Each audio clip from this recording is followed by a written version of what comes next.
kesulitan seorang ibu menjadikan ia punya posisi tinggi ketika Rasulullah Shallallahu Alaihi Wasallam menjawab, siapa orang yang paling kita prioritaskan untuk berbakti kepadanya?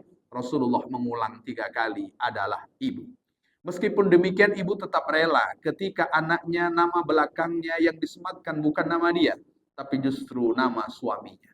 Bukankah kita akan dinisbahkan kepada ayah kita, bin A, bin B, bin C, dan kemudian seterusnya. Ibu tidak pernah iri, tapi di sisi lain Allah Subhanahu wa taala memuliakan ibu dengan Rasul sallallahu alaihi wasallam menyebutnya sebanyak 3 kali.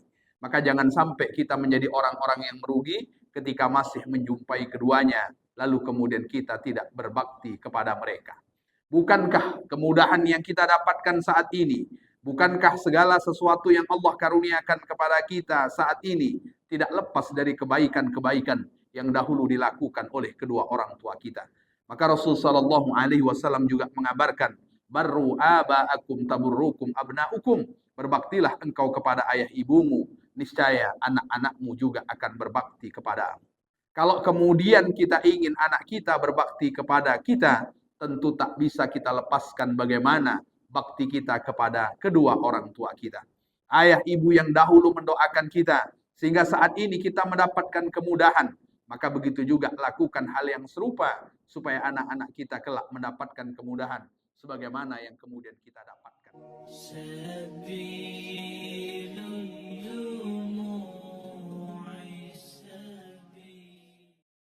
Assalamualaikum warahmatullahi wabarakatuh.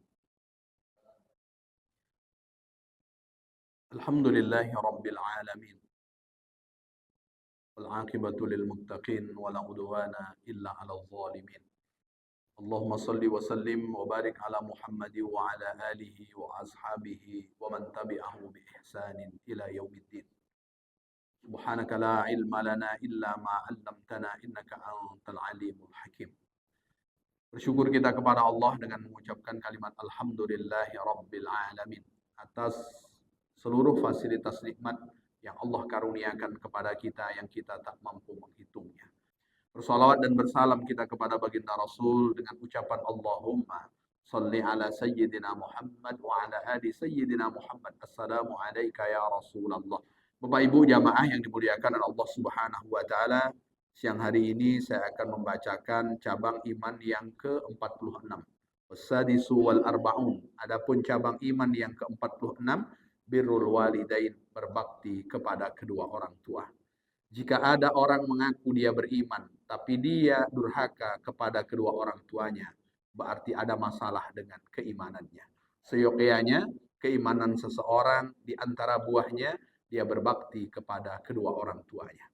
Bahkan Allah Subhanahu wa ta'ala meletakkan berbakti kepada kedua orang tua setelah menyembah Allah. Dalam firman-Nya, wa'budullaha wa la tusyriku bihi syai'a wa bil walidaini ihsana.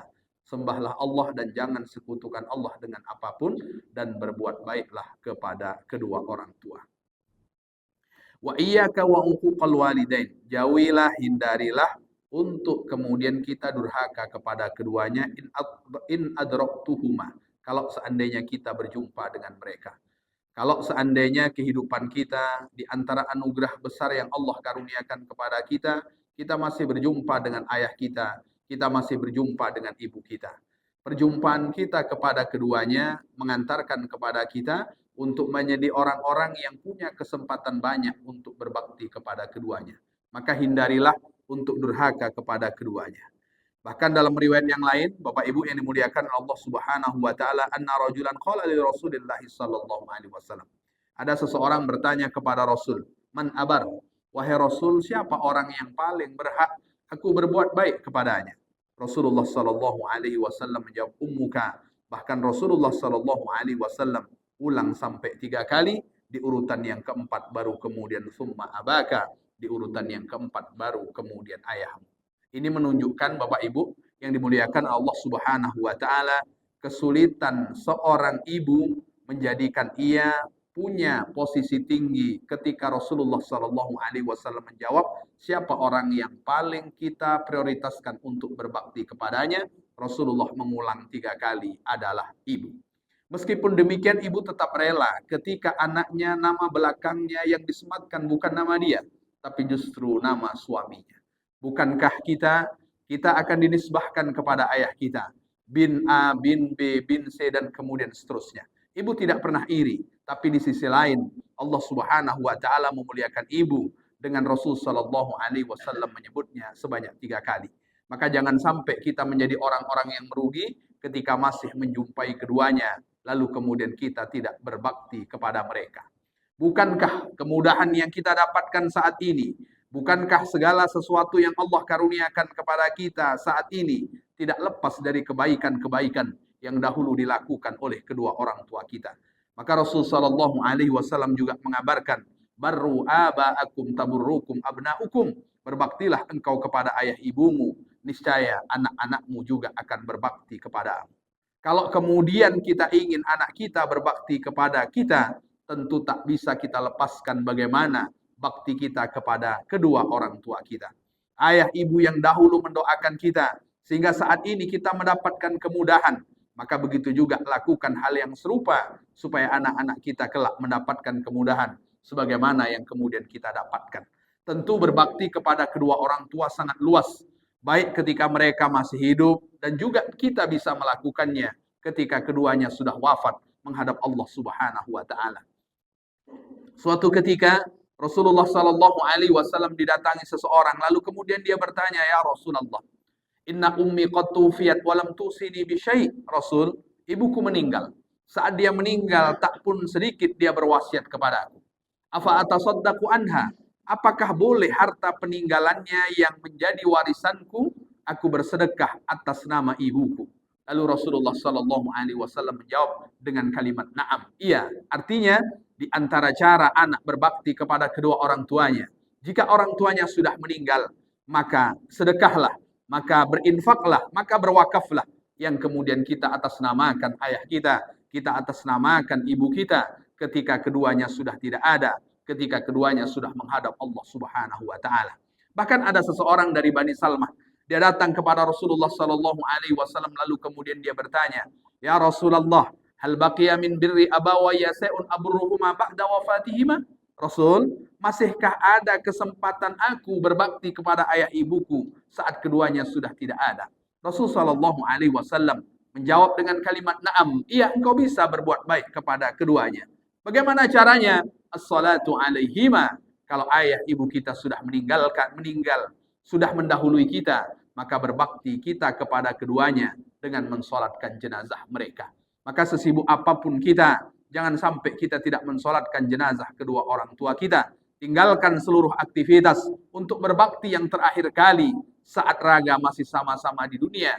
Meskipun orang tua kita sudah tinggal raganya saja, karena itu berbakti kita yang terakhir. Wal istighfaru lahuma, bukan hanya sekedar mensolatkan keduanya, tapi juga memintakan ampun kepada Allah Subhanahu wa taala akan dosa-dosa keduanya. Maka ketika kita mengatakan Allahumma ufirli wali walidayya warhamhuma kama rabbayani shaghira, berarti kita sudah dihitung sebagai anak yang berbakti kepada kedua orang tua kita. Bahkan menariknya, orang tua yang Allah Subhanahu wa taala masukkan ke dalam surga, Allah berikan fasilitas lebih dari apa yang kemudian pernah dia buat di dunia. Lalu kemudian dia bertanya kepada Allah, "Ya Allah, aku tak layak mendapatkan fasilitas ini." Lalu Allah menjawab, "Bistighfari waladika laka." Engkau mendapatkan fasilitas ini karena anakmu memintakan ampun kepadaku akan dosa-dosamu. Begitulah luar biasanya anak yang memintakan ampun kepada Allah akan dosa-dosa kedua orang tuanya. Selain itu, bagaimana lagi cara kita berbakti kepada kedua orang tua kita setelah wafat? Wa ibqa'un bi'uhudihima. Kalau orang tua punya janji, maka tunaikanlah janji itu, meskipun kita bukan orang yang berkewajiban untuk menunaikan janji. Di antara janji orang tua tentu adalah hutang mereka.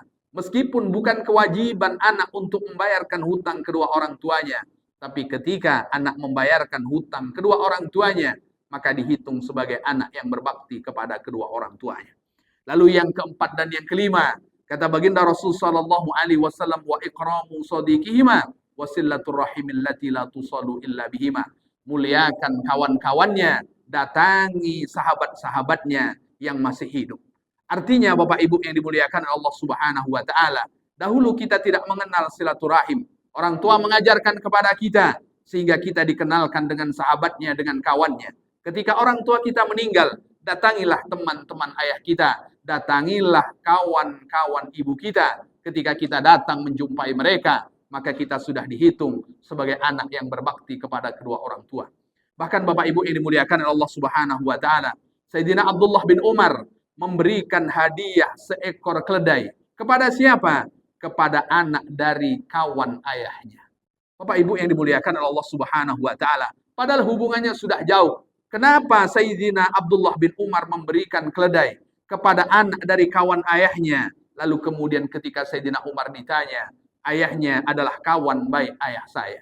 Maka jangan sampai kita tidak kenal siapa besti ayah kita, siapa besti mak kita. Kenapa? Kalaulah nanti orang tua kita sudah tidak ada, maka di antara cara bakti kita kepada mereka, hormati kawan-kawan ayah mak kita dan sempatkan untuk datang bersilaturahim kepada mereka. Kenapa? Karena satu di antara cabang iman adalah berbakti kepada kedua orang tua, terkhusus mereka yang masih hidup, dan juga tetap kita bisa berbakti kepada mereka ketika mereka sudah wafat. Semoga Allah Subhanahu wa taala karuniakan kepada kita untuk senantiasa berbakti kepada kedua orang tua kita, dan semoga anak-anak kita kelak berbakti juga kepada kita sebagai orang tuanya. Amin ya rabbal alamin. Demikian yang saya bacakan pada kesempatan siang hari ini. Tutur kata yang kurang berkenan saya mohon maaf.